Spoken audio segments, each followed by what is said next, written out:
I think it's about time we have a conversation about Wolcen.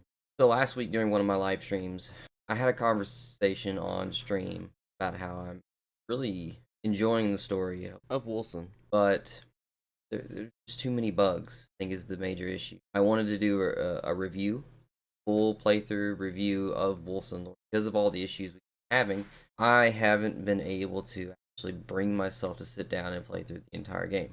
So instead of doing a full review, I'm going to give my impression. So just warning up front, I made the conscious decision to stop playing Wolcen because of the game breaking bugs that ruin the immersion, take you away from the things that I believe Wolcen does a good job at. Let's get into it. Let's start with what does Wolcen do well. All right, so I've got a list here.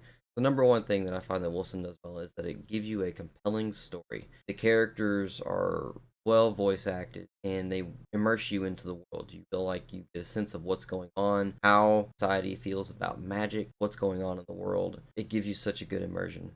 It's the one thing I regret the most about making a conscious decision to not play through the story. I get a good report or I do some research and find out that a lot of these bugs have been fixed. We'll continue to try it. I may come back just for the story. Second point has to go back to the cosmetic item skins that you can actually collect throughout the game. So in my time with the game, one of the things that I really liked was that if you found a weapon, find a weapon that is better statistically speaking, based off of just stats alone, you can actually change the skin of that weapon to look like the one that you like better. So let's say you find a rare axe. It looks awesome. It's my favorite one. You can actually go and you can apply that skin to a weapon that has better stats and make it look like that, which is very cool because in a lot of those games, I know I used to hang on to weapons a lot longer than I probably should just because I like the way it made my character look. It adds a whole new feel to how your character looks and how it interacts with your world. Very good system, and I wish that newer action RPGs that are coming out, such as Diablo 4, actually implement something similar to this. The next thing that I really liked about Wolcen was their resource opposition system. Basically, what would happen is as you would cast a skill or an ability, you would do one of two things. It would either generate willpower or it would generate rage. And anytime that you would generate one, it would take it away from the other. So, for example, if you are full up on willpower, you cast an ability that builds rage. Your willpower will decrease while your rage increases. And with that, you can actually be able to cast more abilities session that require you to rage. I thought it was a unique take on a mana system. Most of the time, these games, you have a mana pool of, for simplicity's sakes, let's say 100, and you cast an ability. Once you cast that ability, it goes down to 50 or 60 or whatever, depending on the cost of the ability and how powerful it is. And then you have to slowly regenerate that or use a mana potion back up.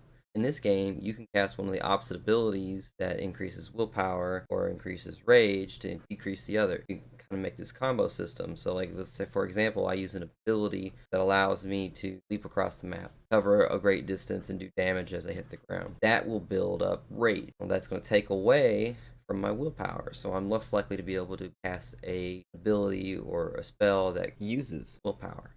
But I'm able to now cast another ability that builds rage. Very unique. Really like this system. I want to see it implemented more. And the last thing I really liked about the game is the way that your character gains abilities. You don't gain abilities by leveling up in a traditional sense. The character does level up and progress and get stronger, and you can add stats and everything. But what they did right, what I feel like they did right, was they do actually collect abilities and different type spells and that when you defeat bosses, even just enemies, and they actually drop an item that you can consume. And now your character learns ability. Makes it pretty rewarding to be able to find an ability that's cool. It can actually, I guess this would kind of be either a benefit or a downfall. I kind of feel where you want to land on this. But sometimes it can even break your immersion of the game. Find a new skill and you're in the dungeon run and want to stop and try this new ability. And then you notice that in order to use this ability, now I've got to go and I've got to completely respec my character to be able to build up a bunch of different things. Or to be able to use it more effectively by combining it with this ability or this spell. And it gave a lot of character customization, neatness very early on in the game. I think is a plus in my opinion. And so far, that's all I've got for that's what I find to be good about this. Now, fortunately, the things that I find so good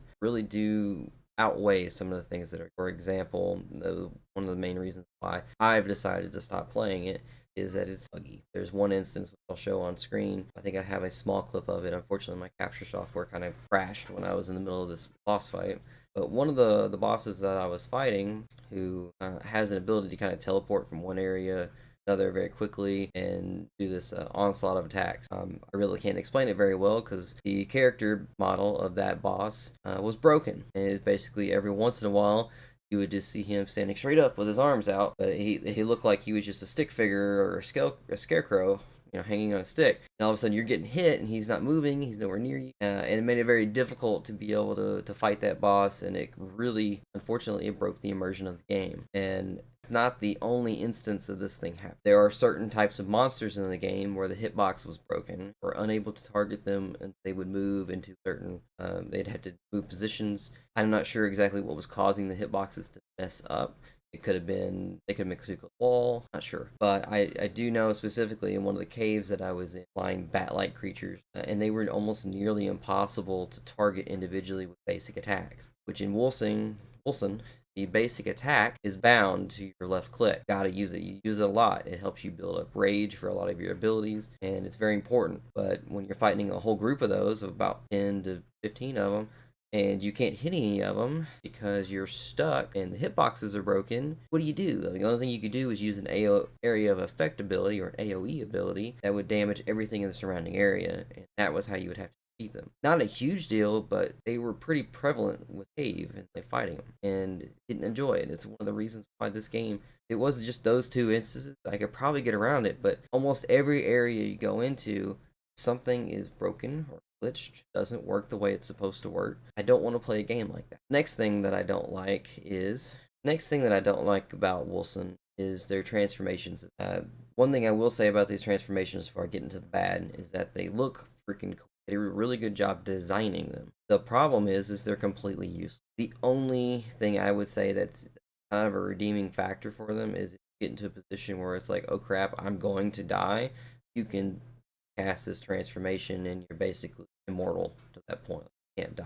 It allows you to build up your cooldowns and kind of, it's your get out of jail free card if you've ever played Monopoly. And other than that, they do no damage. They don't scale into the late game, and they're pretty much useless. There have been some buffs from the patch notes that I've been reading, but the consensus is still that they're pretty much useless once you're halfway through the game, other than the oh crap button or the get out of jail free card uh, expression that I use. That's about the only thing they're good for. Like, why are they even in the game? I mean, other than to look cool and to bring people, there and in order to, get attention. That's it. There's nothing else there. So I don't. I really wish this game was good. I wanted this game to be good. Like I said, I really enjoyed the story. This story is something that I wanted to learn more about.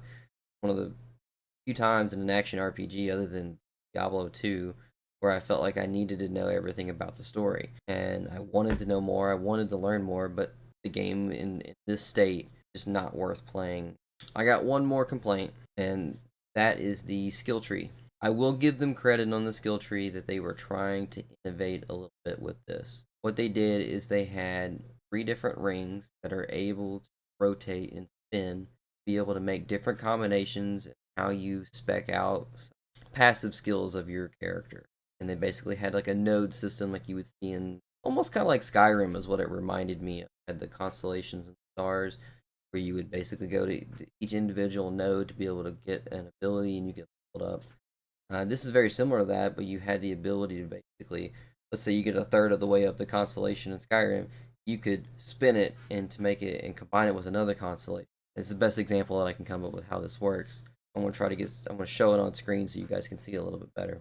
But it's basically a giant wheel that rotates, and you have 3 different rotating. This combination system seems pretty clever at first. The only problem with it is that one, it makes it kind of complicated for someone who doesn't want to spend a lot of time learning how to use it and how to be effective. Not the biggest thing, shape or form, but I didn't like to have to mess with it. The next thing that I'm wrong with the system is that a lot of the nodes were broken and they did not scale your character's abilities correctly. So just to kind of give an example, this is not exact numbers, but let's say you're click on a node that's supposed to give 2% damage buff for items. Well, the game would not calculate that 2% correctly. Sometimes it would a different percentage. Sometimes it wouldn't calculate it at all. Now, granted, there have been some patches that have come through and addressed a lot of these that have been fixed, but we're still seeing reports where it's not been fixed. So that's my gripe with Wolcen. So at the end of the day, the whole point of this video, tell you guys that I'm taking a break from Wolcen. I'll not be doing a full review based on just the poor quality of the game. While there are some redeeming factors that makes me want to revisit it later, small team has had the chance to come back and fix a lot of these issues. I think once they fix them, this will be a good game and probably worth the $40 that you. But as of right now, as of March 9th, 2020, I cannot, in good conscience, recommend that you go out and you spend $40 on this. You can get it on sale, or you get something to kind of make up some of the difference of this. Like you get a gift card for your birthday to Steam, whatever it may be, and you can get the game for like $10. It's probably worth $10. Go out and spend that, but ultimately, until these things are fixed, I want to stay away from Wolcen Lords of Mayhem. Thanks everybody for watching this video. I really do appreciate it. I know it's been a little bit longer than usual for me to put out a video. I've been going through some content changes and what I want to do with the channel, kind of figuring it out. It didn't help that Wolcen was such a big disappointment that I didn't even want to sit down and actually play through it for a review. But hey, we're going to keep moving. If you like this content and you want to see more, go down below, click that subscribe button, click the bell so you can get notified when I actually post videos or if I go live. I'm live on YouTube, Mixer, and Twitch every Wednesday, Friday, and Saturday, 9 p.m. Central Time. Thank you so much for watching. I hope you enjoyed the video and hopefully saved you $40 and you don't have to go buy this game.